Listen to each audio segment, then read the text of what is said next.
Selamat malam, Bapak, Ibu, dan Saudara yang terkasih dalam nama Tuhan Yesus Kristus. Semoga jemaat sekalian dalam keadaan sehat, baik jasmani ataupun rohani. Bapak, Ibu, dan Saudara terkasih, pada malam hari ini kita akan disapa oleh firman Tuhan yang diambil dari 1 Tesalonika pasal yang kelima, ayatnya yang ke-17 hingga 18. Saya akan bacakan untuk kita semua. Berikut firman Tuhan. Tetaplah berdoa. Mengucap syukurlah dalam segala hal, sebab itulah yang dikehendaki Allah di dalam Kristus Yesus bagi kamu. Demikianlah firman Tuhan. Berbahagialah orang yang mengimani firman Tuhan serta melakukannya dalam kehidupannya sehari-hari. Baik, Bapak, Ibu, dan Saudara yang terkasih, pada malam hari ini kita akan disapa firman Tuhan yang bertemakan dengan always pray in all situation. Jikalau dibahasa Indonesiakan, tetaplah berdoa dalam segala situasi. Saudara-saudara sekalian, tahukah apa itu doa? Ya, benar. Berdoa adalah cara kita untuk berkomunikasi dengan Allah.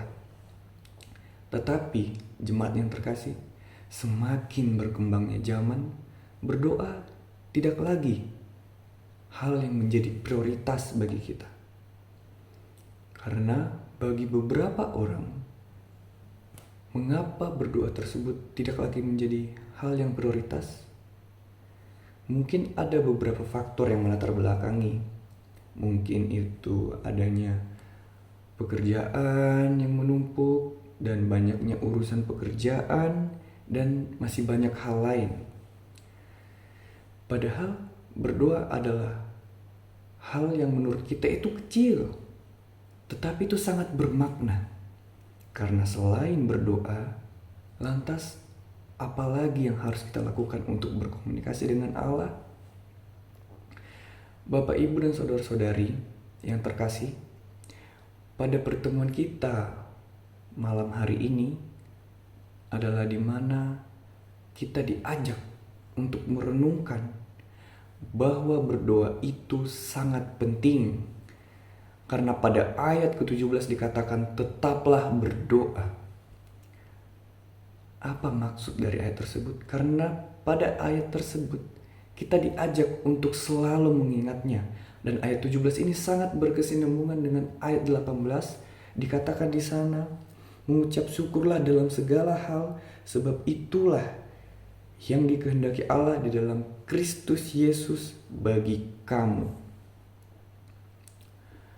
Karena ketika kita berdoa, kita otomatis akan mengingatnya dan bersyukur kepadanya.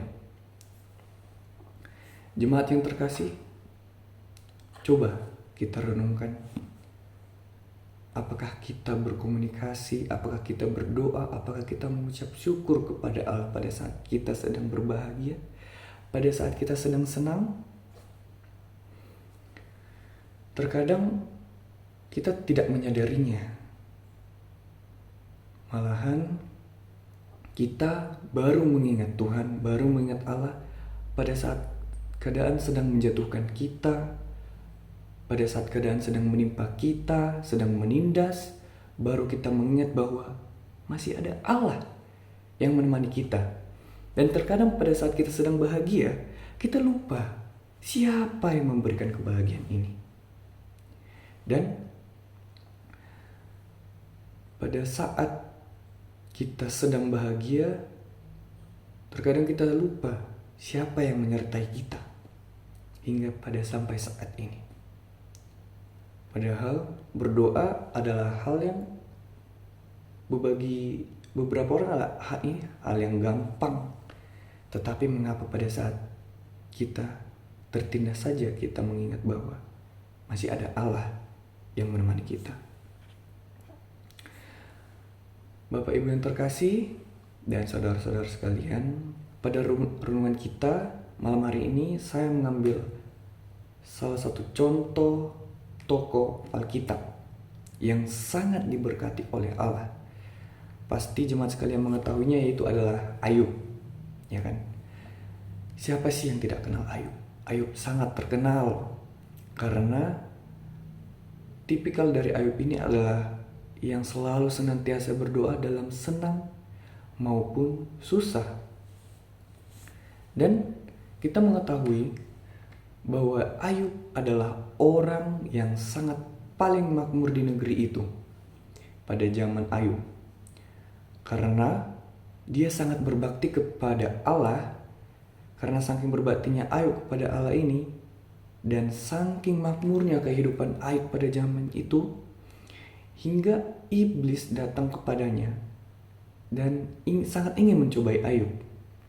Karena ingin melihat bagaimana temperamen Ayub, bagaimana keadaan Ayub pada saat ia tertindas. Apakah dia akan melupakan Allah karena dia merasa Allah memalingkan wajahnya daripadanya. Dan pada saat itu kita mengetahui bagaimana keadaan Ayub sangat tertindas, di mana seluruh hartanya hilang dan dia terkena penyakit sampar, terkena penyakit kulit yang sangat hina pada waktu itu. Dan yang paling parahnya lagi, istrinya sendiri, istri Ayub sendiri mengajak Ayub untuk mengata-ngatai Allah, untuk mengutuk Allah karena apa yang terjadi pada dirinya sangat-sangatlah hina, sangat-sangatlah tertindas. Tetapi apakah Ayub melakukan hal tersebut? Sama sekali tidak. Ia tetap senantiasa semakin berteguh, semakin berpegang kepada Allah. Hingga suatu saat Allah menyadari, Allah mengetahui, dan Allah semakin sayang kepada Ayub. Dan jika kita lihat dengan teliti Bapak Ibu ya, apa yang menjadikan Ayub itu sangat terberkati? Iya, satu, ia sangat tekun, ia sangat takut kepada Allah. Bapak Ibu yang terkasih, mari melalui dari kisah tokoh Alkitab tersebut, coba kita renungkan. Apakah kita sudah berdoa kepadanya? Sudah berkomunikasi kepadanya hari ini? Jikalau belum, masih ada kesempatan. Karena saya yakin dan percaya bahwa Allah tidak akan pernah menutup telinganya untuk mendengarkan semua keluh kesah kita, untuk mendengarkan semua rasa curhat yang ingin kita katakan kepada Allah, untuk semua rasa syukur yang kita ingin panjatkan kepadanya. Dan dengan demikianlah firman Allah. Semoga Bapak Ibu dan jemaat yang terkasih terberkati pada malam hari ini. Amin.